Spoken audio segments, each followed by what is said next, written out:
Hi friends, welcome to Samna's channel. இன்னைக்கு நம்ம சேனல்ல என்ன பார்க்க போறோம்னா கிச்சனுக்கும் நம்ம வீட்டுக்கும் தேவையான சில டிப்ஸ் தான் பார்க்க போறோம். வீடியோவை ஸ்கிப் பண்ணாம பாருங்க. டிப் நம்பர் 1 என்னன்னு பார்க்கலாமா? இப்போ நிறைய பேர் வாஷிங் மிஷின்ல தான் துணி துவைக்கிறோம் இல்லையா? ஆட்டோமேட்டிக் மிஷினில் பவுடர் போடுறதுக்குன்னு தனியாக ஒரு பாக்ஸ் மாதிரி கொடுத்துருப்பாங்க. அதில் போட்டு நம்ம துணி துவைக்கும் போது துணியெல்லாம் பார்த்தீங்கன்னா வெள்ளை வெள்ளையாக திட்டாக தெரியும். அப்படி தெரியாமல் இருக்கிறதுக்கு ஃபஸ்ட்டு நம்ம மிஷினில் துணியை போட்டுட்டு தண்ணியை திறந்து விட்டுறலாம். தண்ணி ஃபில் ஆகிறதுக்குள்ளே நம்ம ஒரு ட்ரேலையோ ஏதாவது ஒரு இதில் பவுடரை போட்டு அதில் கொஞ்சமாக தண்ணி ஊற்றி கலக்கி வச்சிட்டோன்னா தண்ணி ஃபில் ஆனதுக்கப்புறம் நம்ம அதை சேர்க்கும் போது நமக்கு துணி காஞ்சதுக்கப்புறம் அந்த திட்டாக இருக்கிற ப்ராப்ளம் வராது. இந்த மெத்தடை நீங்கள் ட்ரை பண்ணி பாருங்கள், ரொம்பவே எஃபெக்டிவாக இருக்கும். நிறைய பேருக்கு இது பெரிய ப்ராப்ளமாக இருக்கும். இந்த மாதிரி நீங்கள் ட்ரை பண்ணி பாருங்கள், கண்டிப்பாக இந்த பிரச்சனை உங்களுக்கு வராது. இந்த மெத்தட் உங்களுக்கு ரொம்பவே யூஸ்ஃபுல்லாக இருக்கும்னு நினைக்கிறேன். டிப் நம்பர் 2, இதுவும் வாஷிங் மிஷின் சம்மந்தப்பட்டது தான். நம்ம வாஷிங் மிஷினில் துணி துவைக்கும் போது ஜென்ஸ் ஷர்ட்டில் இருக்க காலரில் இருக்கக்கூடிய அழுக்கெல்லாம் போகாது. அப்படி இருக்கும்போது நம்ம என்ன செய்யணும்னா, இந்த மாதிரி நம்ம தண்ணியில் கலந்து வச்சுருக்கோம் இல்லையா பவுடரை, அதை பழைய டூத் ப்ரஷ் ஏதாவது இருந்ததுன்னா அதை எடுத்து இந்த மாதிரி நல்லா தேய்ச்சி விட்டுக்கோங்க. இந்த மாதிரி நம்ம துணி துவைக்கிறதுக்கு யூஸ் பண்ணுற பவுடரை தண்ணியில் கரைச்சிட்டு பழைய டூத் ப்ரஷ்ஷை வச்சு தேய்க்கும் போது ஓரளவுக்கு நமக்கு அழுக்கு குறையும். இந்த மாதிரி நல்லா தேய்ச்சிட்டு அதுக்கப்புறமா நீங்கள் பாத்திரம் கழுவுறதுக்கு ஏதாவது லிக்விட் யூஸ் பண்ணுவீங்க இல்லையா, அந்த மாதிரி லிக்விட் எடுத்துக்கோங்க. அந்த லிக்விடில் ஒரு 2-3 ட்ராப்ஸ் விட்டுட்டு இதே மாதிரி நம்ம நல்லா ப்ரஷ்ஷை வச்சு தேய்ச்சிக்கலாம்.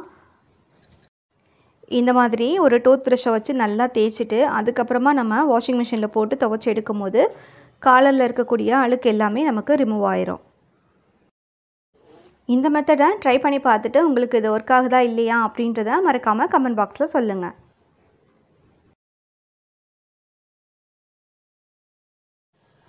டிப் நம்பர் 3,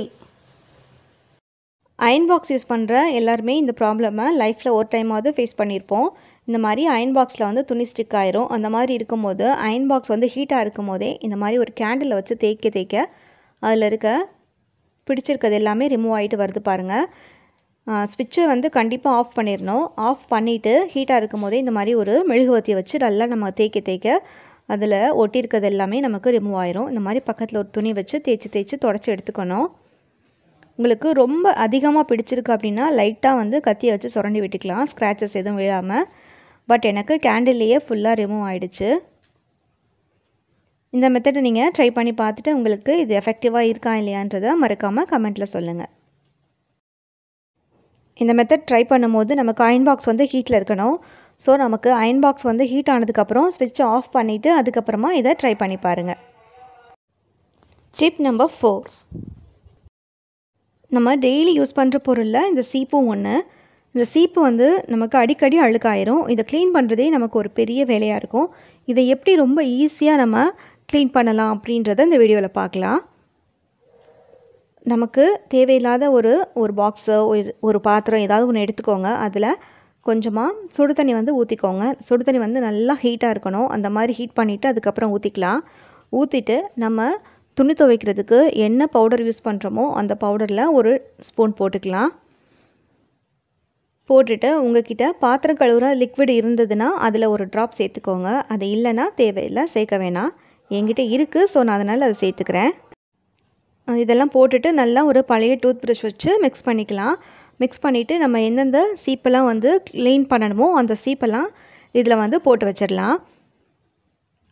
போட்டுட்டு இந்த தண்ணி ஆறுற வரைக்கும் நம்ம இதை அப்படியே வச்சிடலாம். தண்ணி ஆறுனதுக்கப்புறம் நம்ம இதை எடுத்து பார்க்கலாம் எப்படி இருக்குது அப்படின்றத. நம்ம அது வரைக்கும் எதுவும் தேய்க்க வேணாம், எதுவுமே பண்ண வேணாம். இது ஜஸ்ட் இந்த தண்ணியில் இந்த சீப்பெல்லாம் போட்டு வச்சுட்டு நம்ம அப்படியே விட்டுறலாம். இப்போது தண்ணி நல்லாவே ஆறிடுச்சு. உங்களுக்கு பார்க்கும்போதே தெரியும் எப்படி தண்ணியெல்லாம் அழுக்காக இருக்குதுன்னு பாருங்கள். சீப்பில் இருக்க அழுக்கெலாம் தானாகவே கலண்டு வந்துடும். நான் அந்த வீடியோ எடுக்கிறதுக்காகவே சீப்பெல்லாம் கொஞ்சம் நாளாக கழுவாமலே வச்சுருந்தேன். பாருங்கள், தனியாக அழுக்கெலாம் கலண்டு நிற்கிது. இது ரொம்ப நம்ம எஃபோர்ட் போட்டு இதை க்ளீன் பண்ணணும் அப்படின்ற அவசியமே இல்லை.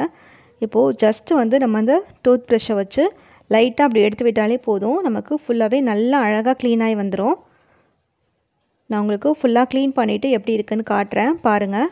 ரொம்ப கஷ்டப்படவே தேவையில்லை, நம்ம ஈஸியாக இதை க்ளீன் பண்ணிடலாம்.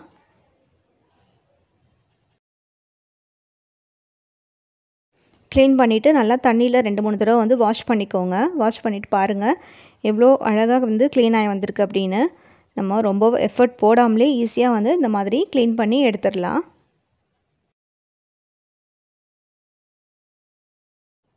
Tip number 5. டெய்லி கிச்சனில் யூஸ் பண்ணக்கூடிய பொருளில் இந்த மிக்ஸி ஜார் ஒன்று. இது வந்து அடிக்கடி வந்து இதில் ஷார்ப்பு போயிடும். ஸோ நம்ம அடிக்கடி இதில் பிளேடு மாற்றிட்டே இருக்க முடியாது இல்லையா? ஸோ நம்ம வீட்டிலேயே எப்படி ஈஸியாக இதை பிளேடை வந்து ஷார்ப் ஆக்குறது அப்படின்றத பார்க்கலாம். எல்லார் வீட்லேயும் யூஸ் பண்ணக்கூடிய ஒரு பொருள் தான் கல்லுப்பு. கல்லுப்பு வந்து எல்லார் வீட்லேயும் இருக்கும் இல்லையா? அதை வந்து கொஞ்சமாக எடுத்துக்கலாம். இதை ஜாரில் சேர்த்துட்டு நல்லா அரைச்சி எடுத்துக்கலாம். இந்த மாதிரி கல்லுப்பு அரைச்சி எடுக்கும் போது நமக்கு பிளேடு வந்து ஷார்ப் ஆயிரும். அதுக்கப்புறமா நம்ம இதில் எந்த பொருள் அரைச்சாலும் சீக்கிரமாக அரைஞ்சிரும். இந்த உப்பையும் கூட நம்ம வேஸ்ட் பண்ண தேவையில்லை, சாப்பாட்டுக்கு யூஸ் பண்ணிக்கலாம். இந்த மெத்தடை யூஸ் பண்ணி பார்த்துட்டு உங்களுக்கு யூஸ்ஃபுல்லாக இருக்கா இல்லையான்றதை மறக்காமல் கமெண்ட் பண்ணுங்க. Tip number 6. இப்போது எல்லார் வீட்லேயுமே இந்த மாதிரி வாட்டர் பாட்டில்ஸ் வந்து யூஸ் பண்ண ஸ்டார்ட் பண்ணிட்டோம். இந்த வாட்டர் பாட்டிலில் இவ்வளோ அழுக்கு இருக்குதுன்னு பாருங்கள். இதை க்ளீன் பண்ணுறது அப்படின்றது ஒரு பெரிய டாஸ்க்கு. ப்ரஷ்ஷை வச்சு நல்லா தேய்ச்சி வாஷ் பண்ணால் மட்டும்தான் இந்த அழுக்கு போகும். பட் நம்ம ப்ரஷ்ஷு இல்லாமல் இதை எப்படி ஈஸியாக வந்து க்ளீன் பண்ணலாம் அப்படின்றத இந்த வீடியோவில் பார்க்கலாம். இந்த வாட்டர் பாட்டில் பாருங்கள் எவ்வளோ அழுக்காக இருக்குன்னு, அதை நான் எப்படி க்ளீன் பண்ணுறேன் அப்படின்றதையும் பாருங்கள். இவ்வளோ அழுக்காக இருக்க பாட்டிலை நான் எப்படி ஈஸியாக க்ளீன் பண்ண போகிறேன் அப்படின்றத ஸ்கிப் பண்ணாமல் பாருங்கள். நம்ம எல்லார் வீட்லேயும் இருக்கக்கூடிய ஒரு பொருள் தான் வந்து அரிசி. நீங்கள் எந்த அரிசி வேணாலும் எடுத்துக்கலாம். நான் வந்து இப்போது ரேஷன் அரிசி தான் எடுத்துக்கிறேன். ரேஷன் அரிசி கொஞ்சமாக எடுத்து இந்த வாட்டர் பாட்டிலில் போட்டு நல்லா க்ளோஸ் பண்ணிடலாம். க்ளோஸ் பண்ணிவிட்டு இந்த மாதிரி நல்லா நம்ம குலுக்கிக்கலாம். ரொம்ப நேரம் கூட ஆகாது. ஒரு 2 மினிட்ஸ் வந்து நம்ம இந்த மாதிரி பண்ணுற மாதிரி இருக்கும். 2 மினிட்ஸில் வந்து நமக்கு வாட்டர் பாட்டில் நல்லாவே க்ளீன் ஆகி வந்துடும். இப்போ பாருங்கள் முன்னாடி இருந்ததுக்கு இப்போ எப்படி இருக்குது அப்படின்னு. அதுக்கப்புறமா லைட்டாக நம்ம சோப் போட்டு வாஷ் பண்ணிட்டோம் அப்படின்னா வாட்டர் பாட்டில் வந்து நல்லாவே நமக்கு பளிச்சுன்னு ஆயிரும். இந்த மெத்தடை நீங்கள் கண்டிப்பாக ட்ரை பண்ணி பாருங்கள். Tip number 7. எல்லார் வீட்லேயுமே இந்த மாதிரி பால் பாக்கெட் வாங்குவோம் இல்லையா?